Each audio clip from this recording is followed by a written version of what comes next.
This is the day the Lord has made. Let us rejoice and be glad in it. Friends, we are so glad you're here with us today. Welcome. So, tell me, how's your week gone? Pretty good? School? Yeah, because this wasn't break week, right? Okay. Mine's going great too. And I know we're getting closer to spring. How do you think I know? It's that time of the year when I have to go to the Beverly Hills office, the village office, to rent the pavilion for the summer, where we go to do our scheduled Mass on the Grass or prayer in the park, whichever one we're going to do this year. So I always have to go the first Wednesday in March to get that on the calendar. So on Sunday, August 29th, we'll worship together in Beverly Park. That is certainly something to look forward to. So friends, what about you? What's making you rejoice? So take a second, pause the video, and talk about it with somebody that's around you. Ready, set, pause.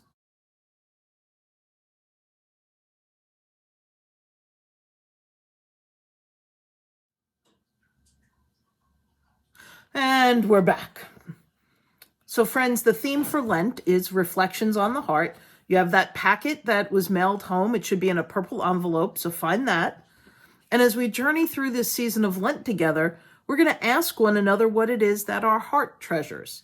And this week, we'll talk about sharing our hearts and sharing what it is that we treasure.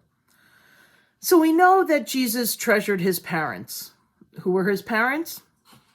Yes, that was an easy one, Mary and Joseph. But Jesus also had another treasure. He liked to be in the temple, talking about God. He called God his Father, and of course we know that Jesus would spend his whole life talking about God and teaching others about God's love. But the scripture passage we're looking at today, Mary and Joseph didn't quite get that yet. Sometimes, friends, parents and children don't understand each other's treasures. That's okay, and it happens a lot.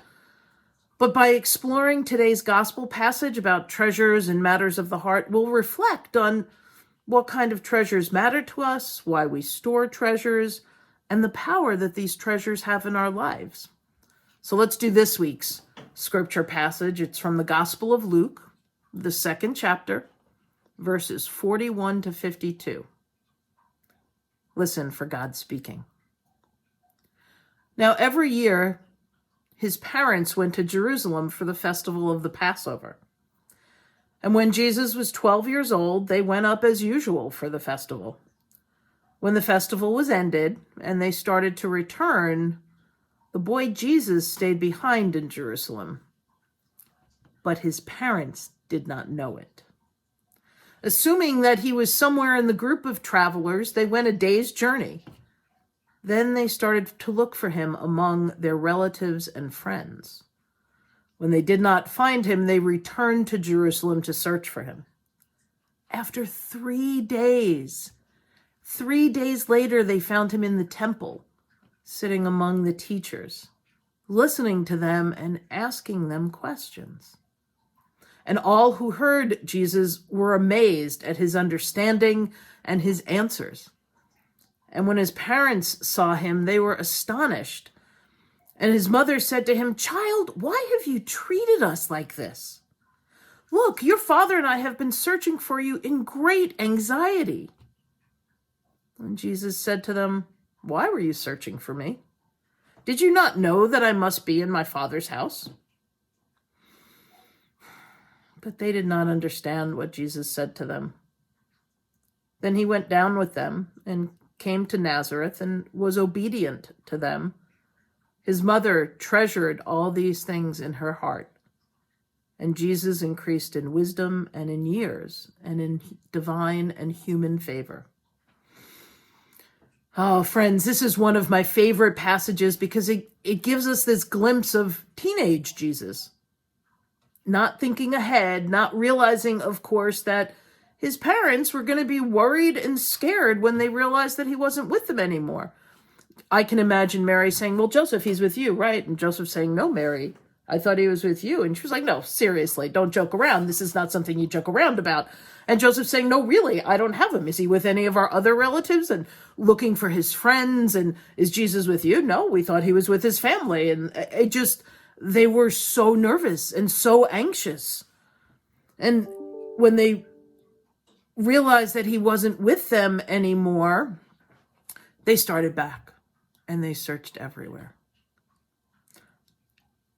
And let's remember what Jesus said when they found him again. And I think he was, let's say, a little mouthy to his parents when he said, "Why were you searching for me? Did you not know that I must be in my Father's house?" Now, we don't hear his tone of voice in the passage, and perhaps the look on his face. We don't know if he was rolling his eyes or, clucking his mouth, but it could kind of seem like he was talking back to them. But then the scripture says this: "But they," meaning Mary and Joseph, "did not understand what he said to them. Then Jesus went down with them and came to Nazareth and was obedient to them. His mother treasured all these things in her heart."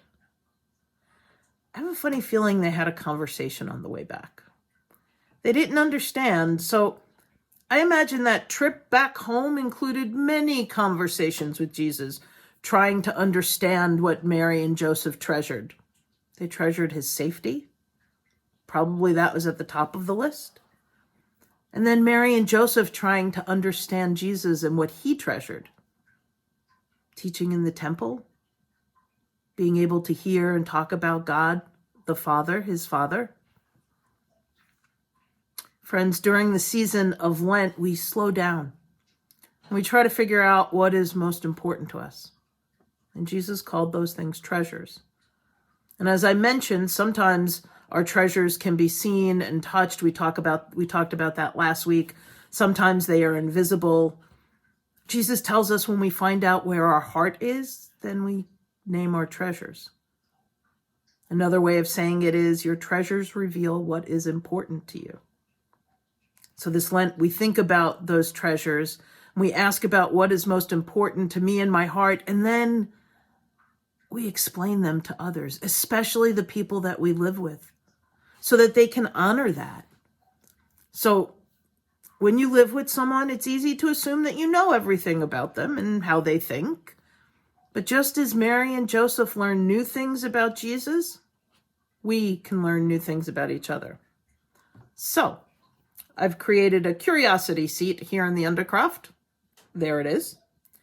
And I've invited Topher to be the first to take a turn and sit in the curiosity seat and answer some questions about himself. So, friends, I've created this curiosity seat here in the Undercroft, and I've invited Topher to be the first one to take a turn and sit in the curiosity seat and answer some questions about himself. Are you ready, Toph?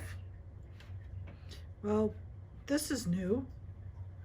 Well, I kind of like sitting over here. You like Gives that? me a different view on things. Yeah, I understand that. You like it? Maybe we can switch you up every now and then. All right. So, yeah, this does give you a different view on things. I understand. You're in the curiosity chair. So I'm going to ask you a few questions. Are you ready? Ready as I'll ever be. All right, my friend. Sweet. Let's start off with an easy question that, you know what? I'm not ever sure that I've asked you before.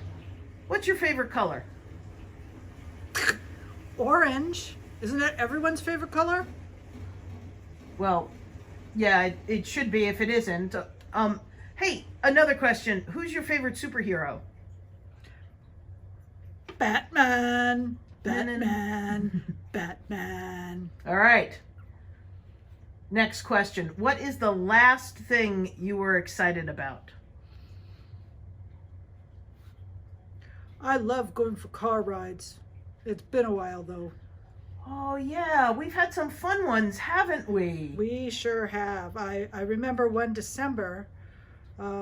I think I was in the Christmas pageant. Oh, wait. Let me find the picture there for our friends. Do you mean this one? Yep. Yeah. I made a really great angel. You certainly did. You certainly did. All right. Next question I'm curious about, my friend. What is your best travel memory?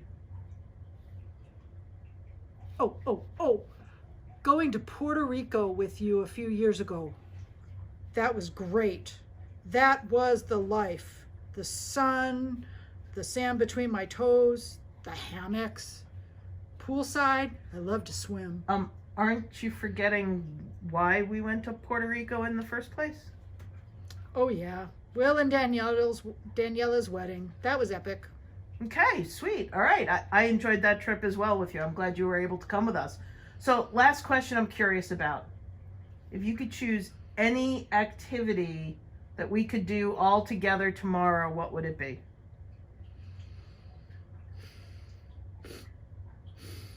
Are you crying? Be together with all my friends at church, in chapel, high fives, hugs. Yeah, me too, buddy. Me too. I didn't mean to make you sad. I'm glad you sat in the curiosity seat. Me too. All right. Thanks for being part of our show today. Thanks for asking me. All right. Bye-bye. Bye. Friends, I encourage you to make a curiosity chair or seat in your home and invite one of your family members to have a seat. Check back soon for next week's video. Take care, friends. Bye-bye.